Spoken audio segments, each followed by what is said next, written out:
देना होगा, हम लोग को विस्थापितों को रोजगार देना होगा, विस्थापितों को पानी बिजली सड़क देना होगा। जोगिंदर साहब जिंदाबाद।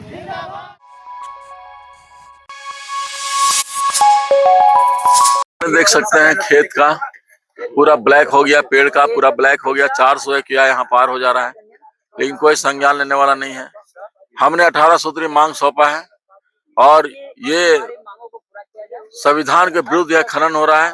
यहाँ चोरी हो रहा है कोयला का। 400 एकड़ जमीन का यहाँ पर घोटाला हुआ है, 400 जमीन का लूट हुआ है। दूसरा चीज है कि यहाँ पर RFCTLR 2013 कानून लागू नहीं हुआ है। ये संकल्प जो पकरी बरवाडी का संकल्प है उसी को यहाँ पेश करके यहाँ और केराड़ी कोल माइन प्रोजेक्ट में चला रहा है। यहाँ कोई जब ये यहाँ चट्टी बरियातू जो है किसी दूसरे को खनन कार्य यहाँ लीज मिला हुआ था, उसका मोदी सरकार में रद्द हुआ। रद्द होने के बाद फिर से पुनः NTPC को मिला, तो उसका पर्यावरण लोक सुनवाई भी नहीं हुआ, ग्राम सभा भी नहीं हुआ। और उसके बाद यहाँ पर पकरी बरवाडी का ही संकल्प को यहाँ पर थोप करके और केराड़ी कोल माइन प्रोजेक्ट में थोप करके ये चला रही है।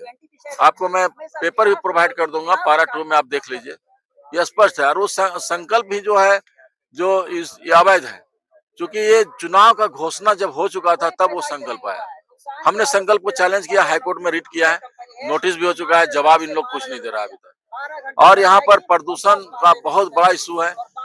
इनका जो रैयत है विस्थापित, इन लोगों को मूलभूत सुविधा 15-25 किलोमीटर रेडियस में इसको पानी, बिजली, सड़क, स्वास्थ्य, शिक्षा ये सब देना चाहिए। आज देखिए पूरा गांव अंधेरा रहता है और इसका जो है पूरा चकाचक रहता है बिजली। तो अब इसका अंधेरा करेंगे जब तक बिजली नहीं देगा। और हम बस जो लड़ाई लड़ रहे हैं ये अब लड़ाई अस्तित्व की लड़ाई हो चुकी है। अब पानी, बिजली, सड़क, स्वास्थ्य, शिक्षा, एक मेडिकल कॉलेज नहीं, एक गुणवत्तापूर्ण स्कूल नहीं, बच्चे जाते हैं पूरा धूल गर्दम पढ़ते हैं। तो ये सब बताइए कब तक चलेगा?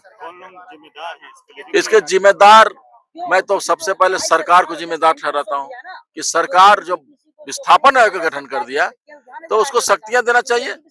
तो उसका जो है सो पता चलता है कि लोक सेवक इसका अध्यक्ष रहेंगे, उसके बाद सदस्य रिटायर्ड जज रहेंगे और कौन कौन सदस्य IAS IPS रहेंगे। तो सब रखिए, लेकिन उसकी शक्ति दीजिए आप। और आप जो बोलते हैं रिपोर्ट खाली देना है उसको, सरकार को कुछ कर नहीं सकता, बंद चालू करवाए कुछ नहीं। तो हमारा कहने का मतलब है फिर तो वही हाल हो गया कि आप रिपोर्ट देंगे, उसका पता चलेगा उसका फॉल्ट है, तो फिर वही बार्गेनिंग होना स्टार्ट होगा।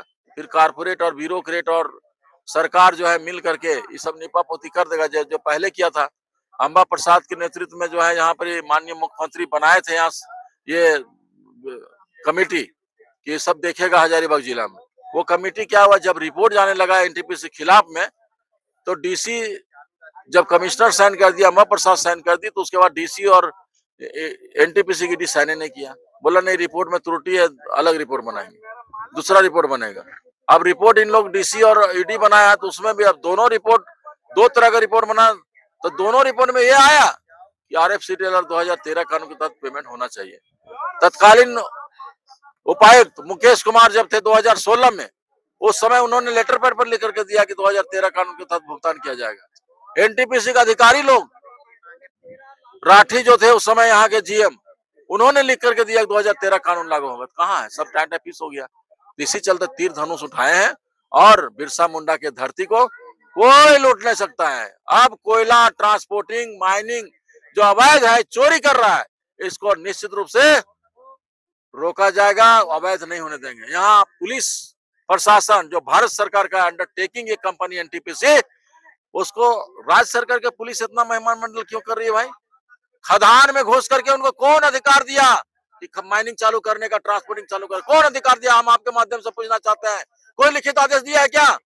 कोई लिखित आदेश नहीं दिया है। जब भी हम बात करते हैं तो बोलते हैं हमको SP साहब का ऑर्डर है, तो यानी SP चोर है, SP पैसा लिया है, DC पैसा लिया है, पैसा लेकर के यहाँ पुलिस को कुछ 150 पुलिस को करके और ट्रांसपोर्टिंग और खनन करवाता है।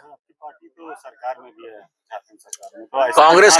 कांग्रेस का हर सदस्य, यहाँ तक कि विधायक तक, मंत्रियों का नहीं चल रहा है।